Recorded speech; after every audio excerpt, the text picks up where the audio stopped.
শুনলাম সৈয়দ বাড়ির বড় নাতি আবিদ আসছে। না, ওই সৈয়দ চাচার হাত ধরে আবিদ ছোটবেলায় অনেক বেড়াইতে আসতো তো, তাই বললাম। সে আবিদ এখন আর ছোট না, বড় হয়ে গেছে। বুঝলাম না, সৈয়দ বাড়ির মানুষদের নিয়ে তোমার তো এত আগ্রহ কিসের?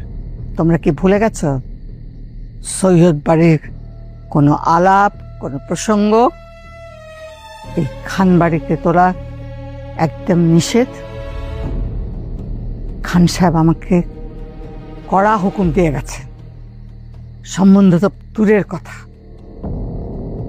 সৈয়দ বাড়ির দিক থেকে কোনো বাতাস এদিকে আসলেও তা থেকে নিঃশ্বাস নেওয়া আমাদের জন্য নিষেধ। তাস তো ঘটনা কি বলো দেখি? তুমি কি কোনো মেয়ের প্রেমে পড়ছো নাকি? এখনো পড়ি নাই, তবে যে কোনো মুহূর্তে পড়ে যেতে পারি। কোন বাড়ির মেয়ে, নাম কি? ওর নাম লতা। লতা?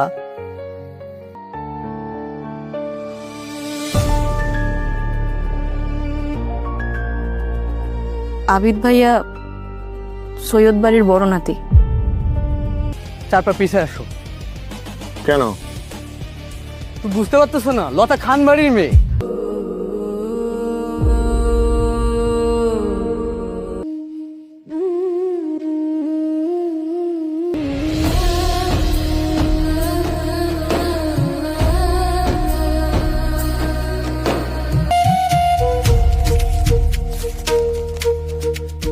আবিদ, তুমি কি করে ভাবলা? তুমি আমাকে ছেড়ে চলে যেতে চাইলে আমি তোমাকে চলে যেতে দিব? আর ওটাই আমি রেল স্টেশনে থাকবো। তুমি যদি না আসো তবে আমি কি করব জানি না।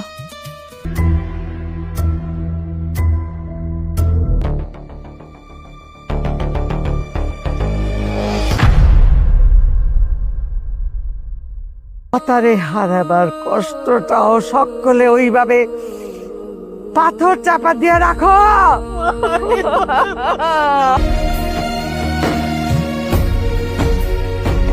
গ্রামের মানুষ কেউ এখনো জানে না।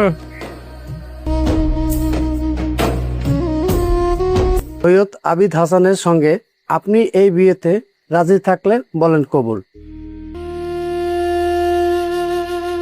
লতা,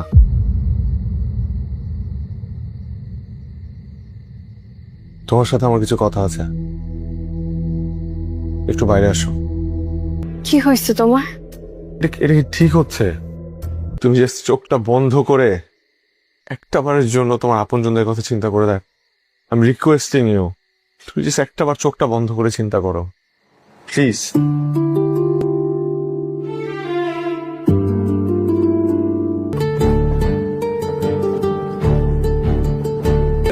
মধুর প্রেম যে বিধুর, প্রেম যে মধুর, প্রেম যে বিধুর, প্রেমিক মনটা বোঝে না, সে জানে প্রীতির যন্ত্রণা।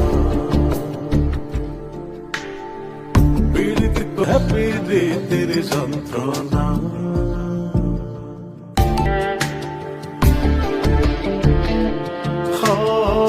চোখের নিড়ে জলের ধারা দেখি সর্ষে ফুল। পরিবারের সম্মানের কথা চিন্তা করে সে ফিরে এসেছে। মা, আপনি কি অন্য কিছু করতেছেন? লতার কষ্ট আমি সহ্য করতে পারছি না। ও আমাদের কথা চিন্তা করে নিজের কষ্টটাই ভাবে চেপে রাখছে। আপনি আসলে স্বাস্থ্য সম্পর্কটা মেনে নিতে চাচ্ছেন, কিন্তু ঐতিহ্যবাহী পরিবারের আলগা অহংকারের দম্ভে আপনি লজ্জায় কিছু বলতে পারতেছেন না। জি বাবা।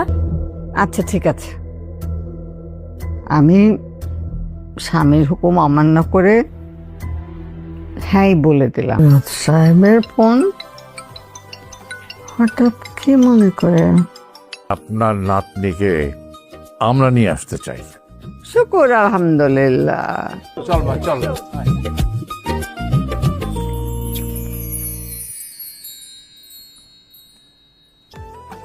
দেনমোহর হিসেবে প্রতিটা জ্যোৎস্না রাত তোমাকে উপহার দিতে চাই। যদি রাজি থাকো বলো কবুল।